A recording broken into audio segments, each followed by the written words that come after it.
Well, welcome to our virtual brown bag lunch. My name is Tova Brandt, and I am the Executive Director of the Museum of Danish America. And we want to thank you for joining us today for today's program, which is presented in conjunction with our current exhibition called Migrant, which is an exhibition that explores several different waves of economic migration, both out of Denmark and into Denmark. And today's program is made possible by a gift from the Kofod Family Foundation. We are very grateful for their support. Today we're exploring a contemporary topic, Islam and immigration in Denmark. And I'm delighted to welcome Todd Green, an Associate Professor of Religion at Luther College. Todd, thank you for joining us today on this program. Well, thanks for having me. Looking forward to the conversation. Todd Green is a nationally recognized expert on Islamophobia. He served as a Franklin Fellow at the U.S. State Department in 2016 to 2017, where he analyzed and assessed the impact of anti-Muslim prejudice in Europe on countering violent extremism initiatives, refugee and migrant policies, and human rights. He has also given lectures on Islamophobia to other federal agencies, including the FBI and the Department of Homeland Security. And now he joins us to bring his expertise to the Museum of Danish America. Just as lofty an audience, no doubt. Todd, we could, of course, go back centuries in the history of Islam in Europe, but for our topic today, we really want to start and invite you to give an overview of the post-World War II period, which really begins the contemporary history of Islam in Western Europe. Can you give us the kind of the background of how this how the contemporary story starts? Yeah, so a lot of migration, immigration, particularly from Muslim majority regions in the post-war era throughout Europe really was due to the impact of World War II, the need for unskilled labor, relatively cheap labor to rebuild Europe and the infrastructure of Europe. A lot of that migration, immigration was already beginning in earnest in the 1950s and early 1960s in places like Germany, Britain, and in France. In Scandinavia, you're really, the timing is a little bit later. It's really the late 60s into the 70s where you start to see that in earnest, a lot of that immigration. One of the big differences between Scandinavia and, say, Britain or France is that the Scandinavian countries like Denmark were not major colonizing powers in the 19th and early 20th century, unlike Britain and France, who really had imposed imperial rule on vast swaths of Muslim majority regions. And that's important because a lot of the migration and immigration to Britain and France was coming from former colonized regions, right? North Africa for France, or the Indian subcontinent, what we know today as Bangladesh or Pakistan, or even India, to Britain. And that's true to this day. Muslims, a lot of Muslims whose grandparents or great-grandparents or whatever immigrated to those regions oftentimes came from formerly colonized regions. Not true with Denmark, right? It wasn't a major colonial power at the time, and what little presence it had in Africa and India was actually taken over by the British by the mid-19th century. So a lot of what you have by the late 1960s is obviously Muslims coming from regions primarily due to work and labor as guest laborers to Denmark, but not because of the colonial connection that you see in Britain and France. So Muslims from Turkey, Pakistan, what used to be the Yugoslavia, all these were folks who were coming to Denmark in the late 1960s, early 1970s, again, as guest workers. That was sort of the first major wave. Another wave in the 1980s with Muslims from Somalia or Lebanon were entering into Denmark and Scandinavia. The difference in the 80s was a lot of these were refugees. They were coming from places where afflicted by civil war like Somalia or Lebanon, and that was explaining again this movement. In the 1990s, you see that again in terms of a war-torn region like Bosnia, and a number of, I think, somewhere in the neighborhood of 17,000 Bosnian refugees entered into Denmark in the 1990s. By the 1990s, you also began witnessing more concerted efforts in some political quarters to raise questions about Muslim immigration, and some of these would end up being amplified after 9/11. In fact, for the past 2 decades, Muslim immigration in Denmark has been a hotly contested topic in a way that actually it wasn't really in the late 1960s or the early 1970s. So when those first waves of Muslim immigrants or guest workers arrive in the 60s and 70s, what what was the shape of their communities? How did communities grow and develop in Denmark? Were there policies in place that either encouraged integration with Danish society, or were there policies that kind of encouraged the community to stay more closed within itself? Once Muslims began immigrating in significant numbers, and particularly by the 1970s, they began establishing roots in Denmark as they were in other parts of Europe. This was also a period of what we know as family reunification, which in the 70s at least was still something governments were allowing for and at times encouraging. And this is how Muslim family and family units started to get established, which in turn led to like the building of mosques, for example. By the 1970s in Denmark, there was about 12 mosques, which was a big improvement over 2 or 3 decades before. By 2005, we're talking about over 100 mosques in Denmark, and that number continues to grow. All of these, by the way, are signs of Muslims starting to establish roots and making Denmark and other parts of Scandinavia their home. But the integration of Muslims became a really major topic of political debate, particularly after 9/11. So politicians from across the political spectrum raised questions in Denmark about whether Islam was compatible with Danish values or Danish society. Muslim organizations found themselves oftentimes cast as objects of suspicion in this post 9/11 period, particularly if members of these organizations were deemed to be too religious.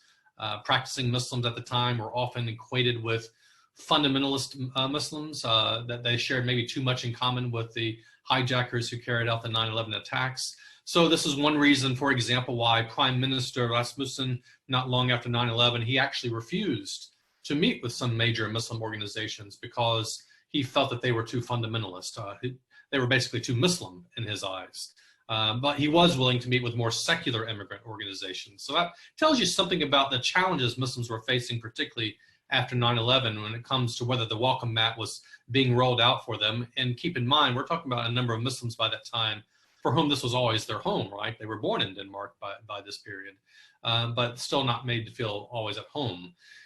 The other thing to follow up on here is that in November of 2001, so just a few months after 9/11, Denmark actually held national elections. And this is significant because these elections marked the real growth and the power and the influence of the far right in Danish politics, particularly in the form of the Danish People's Party, Dansk Folkeparti. That's a far right, basically anti-immigrant, anti-Islam party. Its representatives in parliament went from something like 9 to 22 seats, which in Danish politics is a big deal.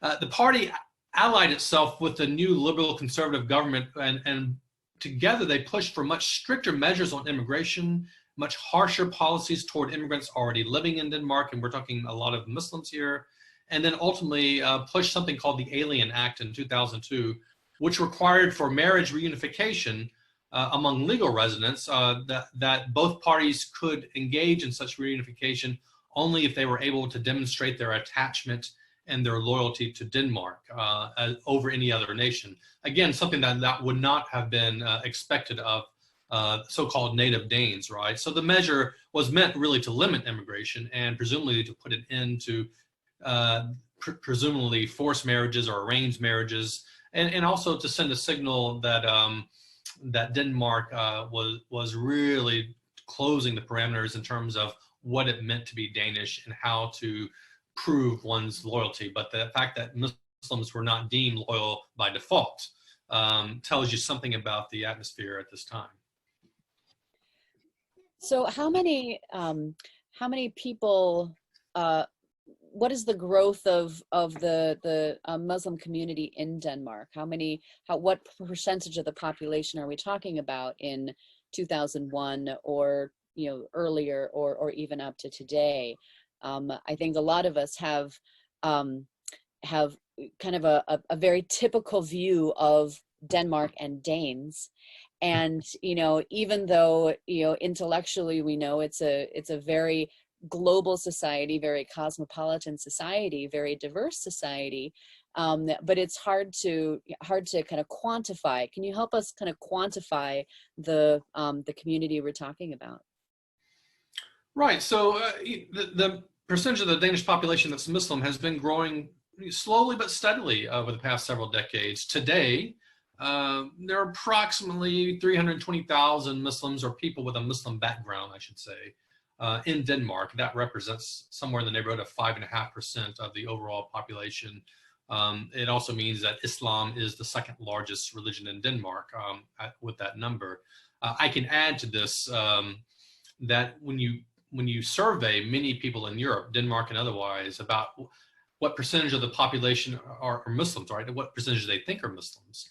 Most folks actually assume that there's a higher percentage of Muslims in these countries than there actually are. This is actually true in the United States as well. The media attention, the political attention given to Muslims in Denmark, much less all of Scandinavia, much less the United States, leads a lot of people to believe that there's a much higher percentage of Muslims than there actually are. But actually today there is only about 5.5% of the population of Denmark is Muslim, and they represent, in terms of their backgrounds or their family backgrounds, some 65 to 70 different nationalities. So they're a very diverse group in terms of ethnic and national backgrounds, in addition, of course, to the fact that there's a growing number of so-called native converts to Islam in Denmark too.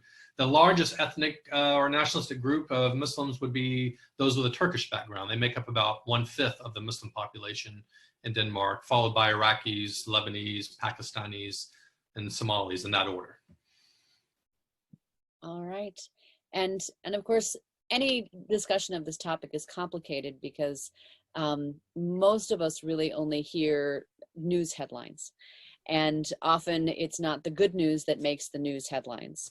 So I think for me and for a lot of our viewers, if we've heard of anything about, Islam in Denmark, it stems back to coverage from around 2005, about 15 years ago, from events around what became the cartoon controversy. And so, some of our viewers may remember it, but could you take us back to the circumstances that led up to the cartoon controversy and what actually happened and what were the consequences coming out of that?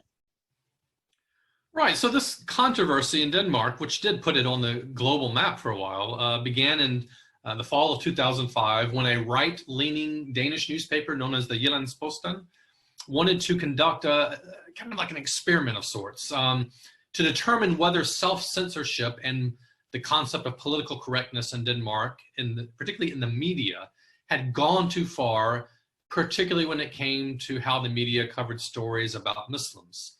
So it's in this context that the culture editor of the newspaper at the time sent out a letter to 42 illustrators.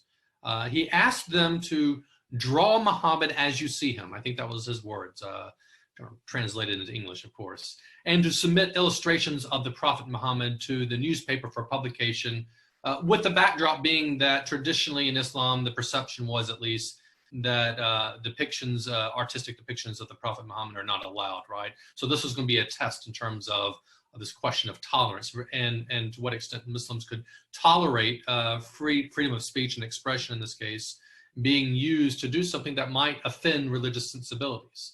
So 42 people were invited, 12 responded, and so 12 illustrators drew the Prophet Muhammad as they saw him or as they imagined him, and their cartoons and drawings were published at the end of September 2005 in the paper.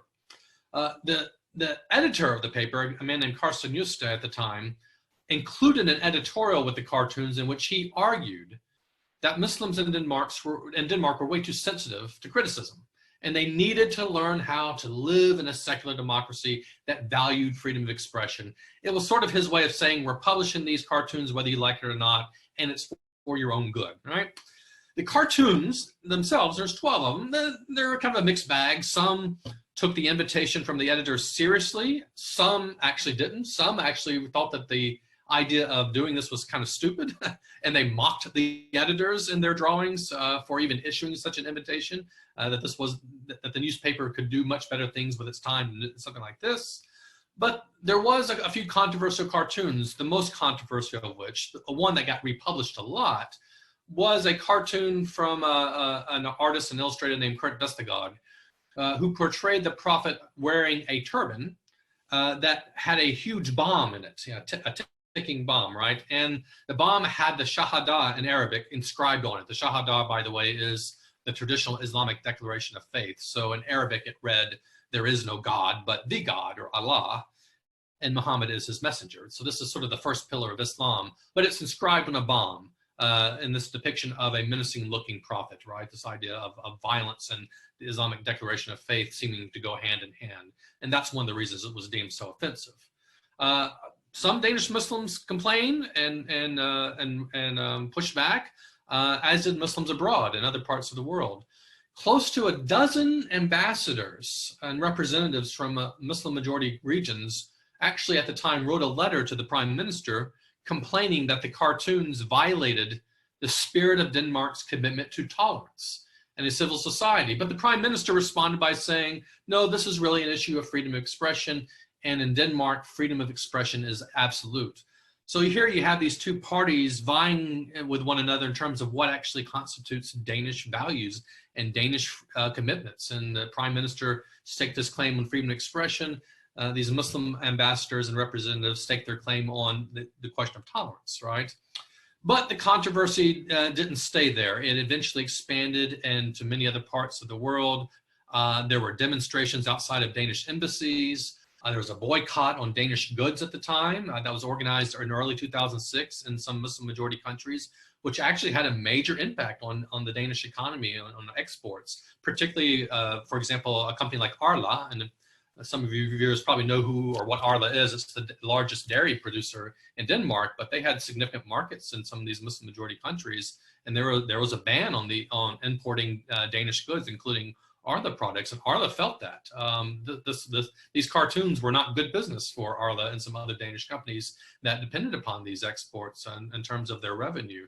What the controversy ultimately did was reinforce the image of Muslims in Danish society, and one could argue in Western societies, as violent, as incapable of respecting Western values such as freedom of speech, even though the response to the cartoons were actually quite mixed. And one thing that really never gets talked about in this is that there were plenty of Danish Muslims who said nothing and did nothing. They just went on with their lives, but that's not really a media story, of course. So the idea that all Muslims were up in arms and were having these violent responses is simply not true. But that was the perception that came out of this. And according to polls at the time, a lot of people in Denmark and other parts of Europe actually blamed Muslims in Denmark for this controversy, even though it was obviously initiated and set up by the Danish newspaper in question. So since that time, there continues to be additional waves of migration, especially refugees more recently coming into Denmark. And you mentioned already that Islam is the second largest religion in Denmark, the largest being, of course, the Lutheran Church. Denmark is a Lutheran state officially, but a very secular state. So what have been the more recent waves of policies and initiatives kind of either challenging this role or alleviating tension, or what's the most recent history and the current status? I think the policy and the law that is most significant in this regard in terms of these ongoing tensions between this secular society and anxiety about the growth and presence of Islam has to do with face veils, niqabs, burqas, that some Muslim women wear that maybe covers a good portion of the face. A lot of European countries in recent years have been starting to ban these or try to ban these. It started back in 2010 and 11 with France and Belgium in terms of banning these garments in public space, but has really spread to other European countries since then. In Denmark, such a ban took effect in 2018. It was a law that was passed kind of overwhelmingly in Parliament. I think it was like a 75-30 vote or something. So Muslim women who choose to wear a niqab or a burqa, which are very, very few people in Denmark, actually now face a fine of up to 1,000 kroner, of roughly $150 for a first offense if they're caught wearing a garment like this covering their face out in public. The ban, I should add, garnered support across the political spectrum. That's one of the interesting things for someone like me who studies what I do, is that this wasn't just the far right. The Social Democrats were on board with this ban, and a lot of parties were. And again, even though scarcely, I think a generous estimate would be 150 Muslim women in all of Denmark were wearing niqabs or burqas prior to the ban. I've seen estimates as low as 40 or 50 people. It was a very rare thing to see if you spent any significant time in Denmark, but there was a lot of political energy behind banning it anyway. I like to say this is sort of a solution in search of a problem, right? It was a symbolic move, though, by politicians that was indicating to their constituents, signaling to their constituents, that they were willing to take a stand for presumed Danish values against foreign efforts to undermine these values, in this case, efforts to undermine gender equality because of the interpretation of veils as promoting the oppression of women or things along those lines. So that's one more recent example of a law or a policy that really does reflect these larger tensions about the place of Islam in Denmark. Another one I can point to quickly here was in 2018, there was an effort to ban circumcision. It was a citizens initiative that ultimately garnered, I think, 50,000 signatures, enough to put it into parliament to debate. It didn't go far, but it was a signal of, again, trying to target particularly Muslim communities, even though Muslims are not the only ones who might practice circumcision. Jews do as well. And that might have been one of the reasons why it did not succeed like the veil ban did. I can add also in 2018, it's a big year, the government introduced what can be referred to as anti-ghetto measures. The idea was or is to eliminate ghettos, many with large numbers of people with a Muslim background or an immigrant background, in order, in return, to rid the nation of Denmark of so-called parallel societies. That's oftentimes code language for Muslims that are believed not to want to integrate. So with these measures, neighborhoods that were categorized as ghettos in Denmark, and particularly in urban areas, became subject to harsher rules and penalties.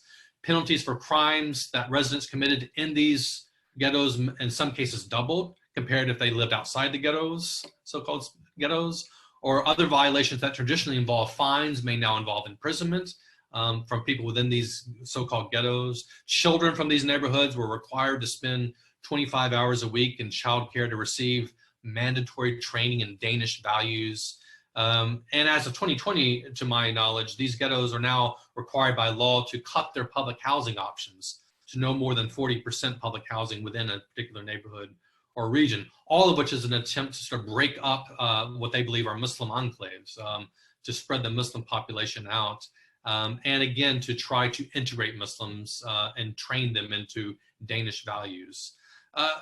I'll close on this question by simply saying that it's not just the policies that we have here that have been either passed or efforts have been to pass them. It's the rhetoric that politicians have been using that's been ratcheted up in the past several years. Again, if you look at the Social Democrats, not on the far right at all, on the other end of the spectrum, Mette Frederiksen, who's the leader of the Social Democrats since 2015, and who's now prime minister, has, for example, argued that Islam is a barrier to integration, that Muslim schools in the country should be closed, that Muslims don't respect the Danish judicial system. She says this stuff out loud in political context, right?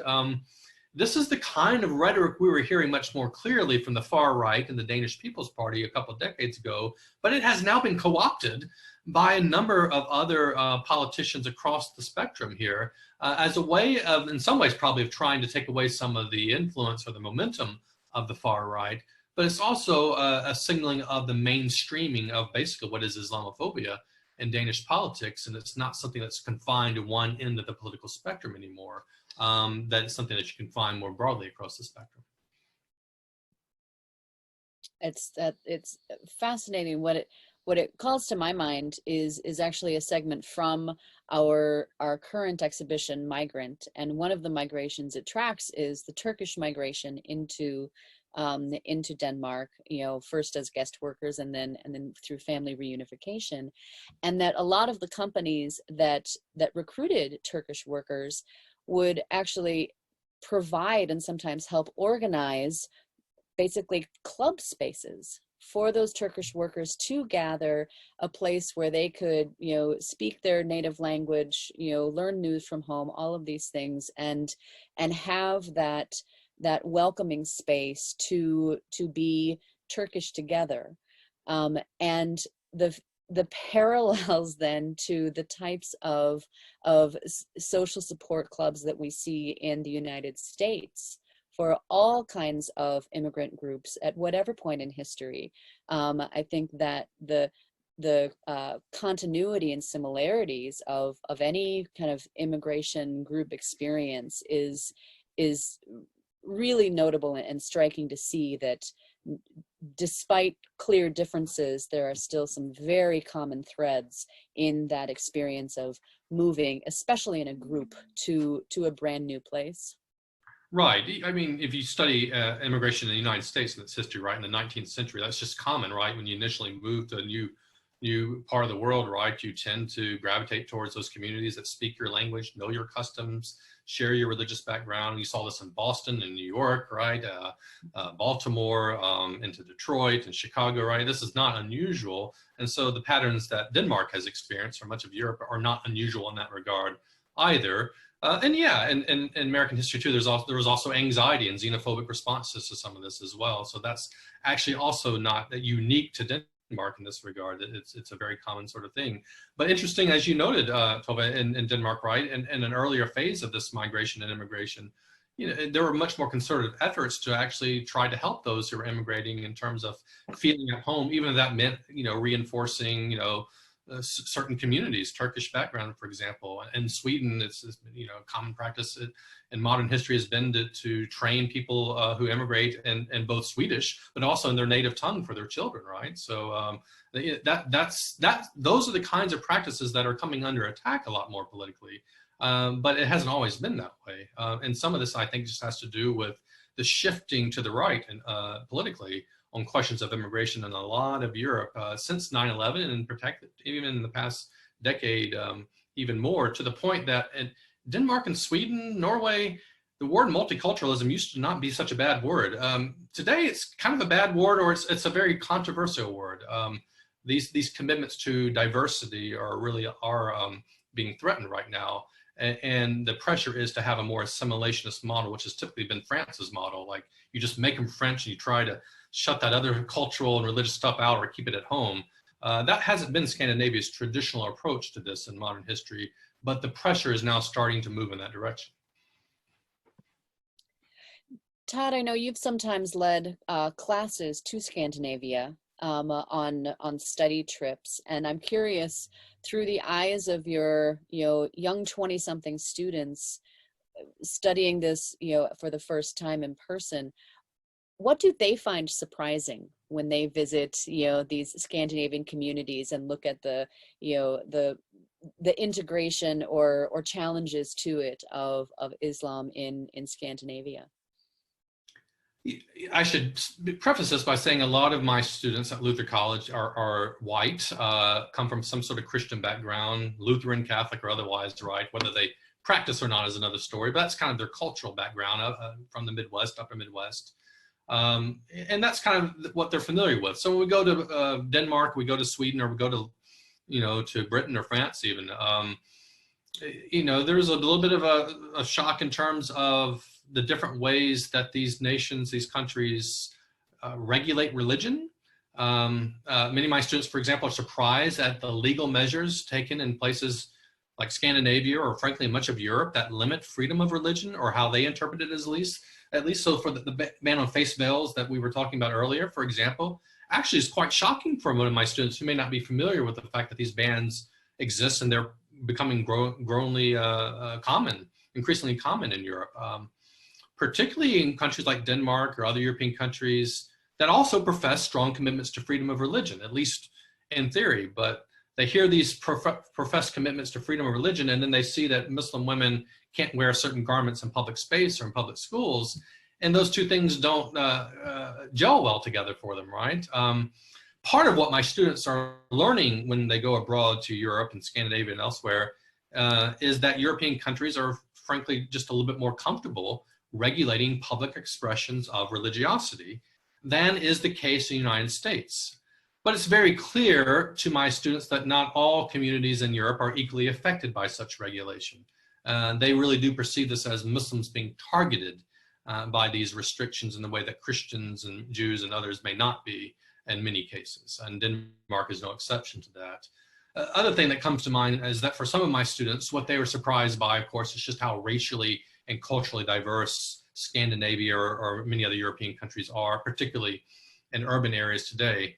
I often find myself reminding them that if they had grandparents or great-grandparents or great-great-grandparents who once immigrated from Scandinavia to the upper Midwest or whatever, that this is not their grandparents' Denmark or their great-grandparents' Denmark, right? In terms of racial and religious composition. In fact, there are some neighborhoods that we will visit when we go to Europe, such as the Nørrebro neighborhood in Copenhagen, in which my predominantly white students might find themselves in a racial minority when we visit these neighborhoods, right?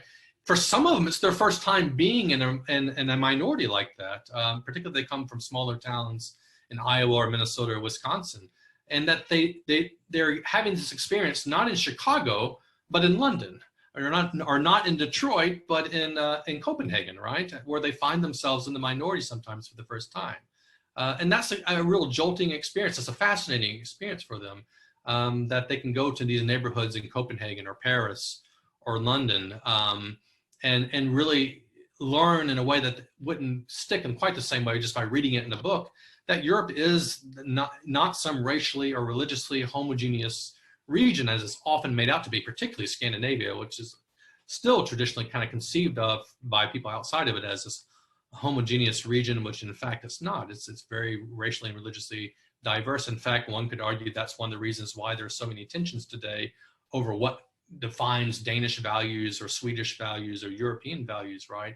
Is that the changing demographics of Scandinavia and Europe are forcing these conversations. The United States, for all of its issues, it's been wrestling with this kind of diversity for much longer, arguably, than Denmark has. And that's an interesting thing for my students to encounter. Todd, it's a fascinating topic, and I really appreciate having the conversation with you.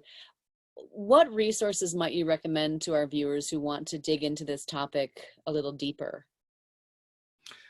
Well, right. Well, there's, in fact, I maybe could put some of these on the Facebook page later, and make sure that you have access to this stuff too in terms of your website. But Jørgen Nielsen is a scholar of Islam and Scandinavian and Denmark who's written several books on this topic that I think are very accessible. They're in English. That can be a challenge in some cases. Some of the good literature on this is in Danish, and I don't know how many of your viewers read Danish still.